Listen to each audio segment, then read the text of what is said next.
ہم یہ کرتے ہیں کہ ہم حکم دیتے ہیں، حکم نہ دیں، رائے دیں، قبول بھی کی جا سکتی ہے، چھوڑی بھی جا سکتی ہے۔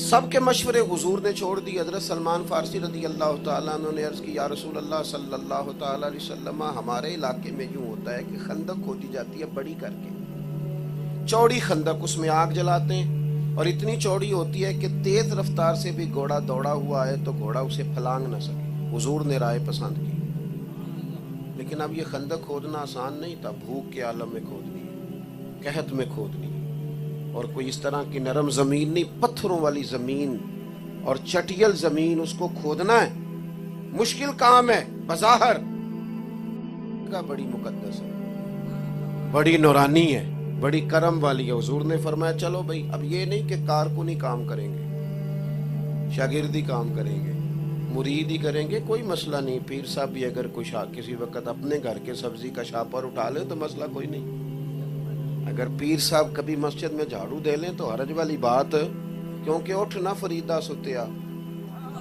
تے جھاڑو دے مسیت، اوے تو ستے رب جاگدا تیری ڈاڈے نال پریت، تو حرج والی بات کوئی نہیں۔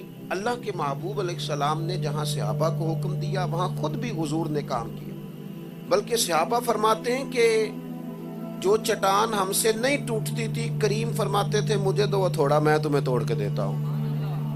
اس حالت میں خندق کھودی۔ ہمارے ہاں نہ 4 گھنٹے نہیں صبر ہوتا نوجوان نسل سے، جلدی ہے، شارٹ کٹ چاہیے، فٹافٹ کرو، انقلاب کب آئے گا، جلدی کریں۔ اور جناب آپ کو اتنی دیر ہو گئی تقریریں کرتے، اتنے مولوی لوگ تو ٹھیک ہوتے نہیں، فٹافٹ ہے، جلدی ہے۔ مجھے بتائیے، سخت بھی بندہ بیمار ہو جائے ڈاکٹر کے پاس جائے، کبھی کسی ڈاکٹر نے کہا یہ دوائی لے جا، ساری کھا جا کے آدھے گھنٹے میں ٹھیک ہو جائے، کیا کہتا ہے؟ ایک گولی صبح کھانا، ایک چمچ صبح لینا سیرپ کا، ایک وہ کہتا ہے اگر طبیعت ٹھیک نہ ہوئی تو 8 دن کے بعد دوبارہ بھی آنا۔ لیکن اگر کوئی بندہ کہے جی مجھے تو جلدی ہے، میں نے ساری دوائی کھانی ہے، ٹھیک ہوگا کہ زیادہ بیمار ہوگا؟ تھوڑا حوصلہ جو ہوتا ہے نا، صبر، اس سے نا آسانی ہو جاتی ہے، تھوڑا ٹھہر جانا، وقت کا انتظار کرنا۔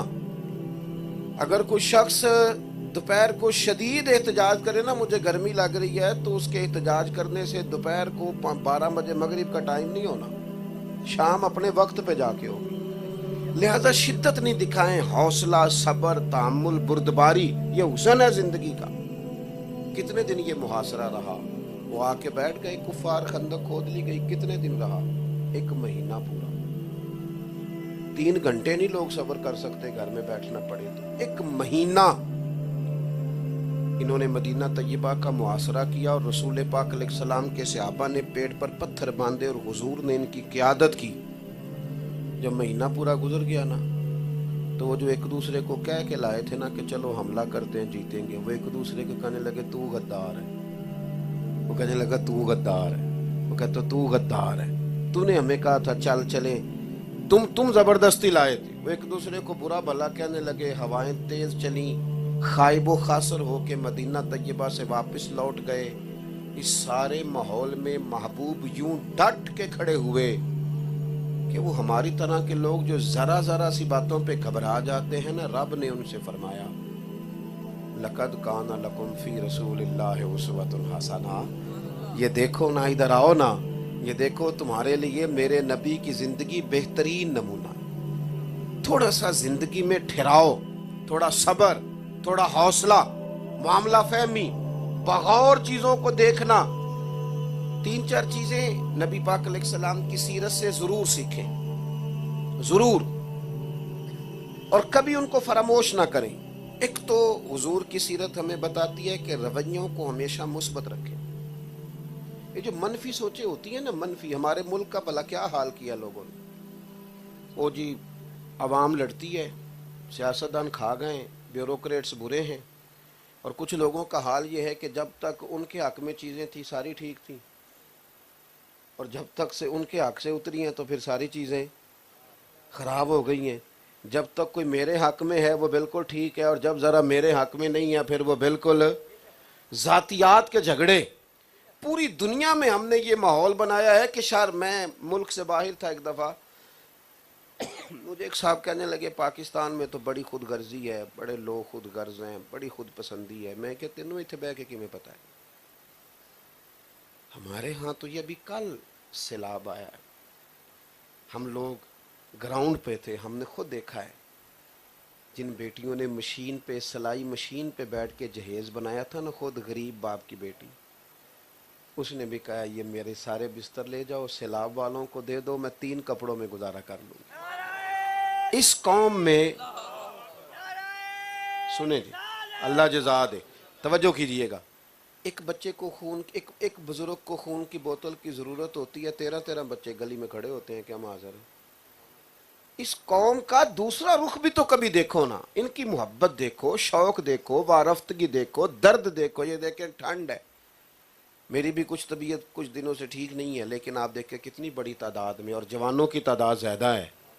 تو یہی چراغ جلے گا تو روشنی ہوگی، یہی چراغ جلے گا تو روشنی ہوگی.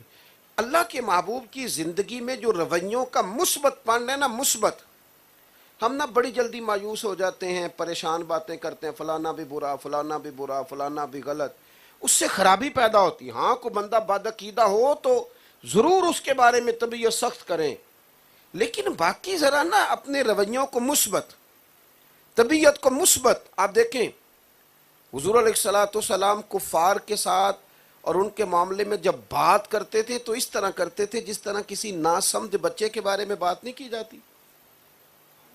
10 دن حضور طائف میں رہے ہیں، 10 دن ایک بندے نے بھی کلمہ نہیں پڑھا، الٹا انہوں نے روڑے مارے. ہمارے ہاں بھی لوگ معاف کرتے ہیں، پر وہ بندہ معاف کرتا ہے جس کے پاس بدلہ لینے کی طاقت نہیں ہوتی. جس کے پاس بدلہ لینے کی طاقت ہو وہ اینٹ کا جواب پتھر سے دیتا ہے. سخت لوگ حالات کر دیتے ہیں. ان لوگوں نے اتنی تکلیف دی. حضرت زید بن حارثہ کہتے ہیں میں نے عرض کی یا رسول اللہ کریں نا دعا، یہ تباہ ہو جائیں. کریں؟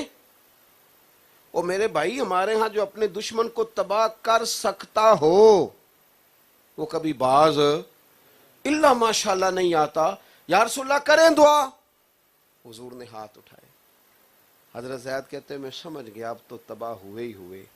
پتہ ہے حضور نے دعا کیا کی؟ آپ پھر دیکھیں، پس منظر کو یاد رکھیں، میں جذبات کا اظہار کر رہا ہوں، تقریر نہیں کر رہا. 10 دن حضور رہے، ایک بندے نے بھی بات نہیں مانی، الٹا روڑے مارے. تو حضور دعا کیا کر رہے ہیں؟ اللہم اہدی قومی فإنہم لا یعقلون. قربان جائیں.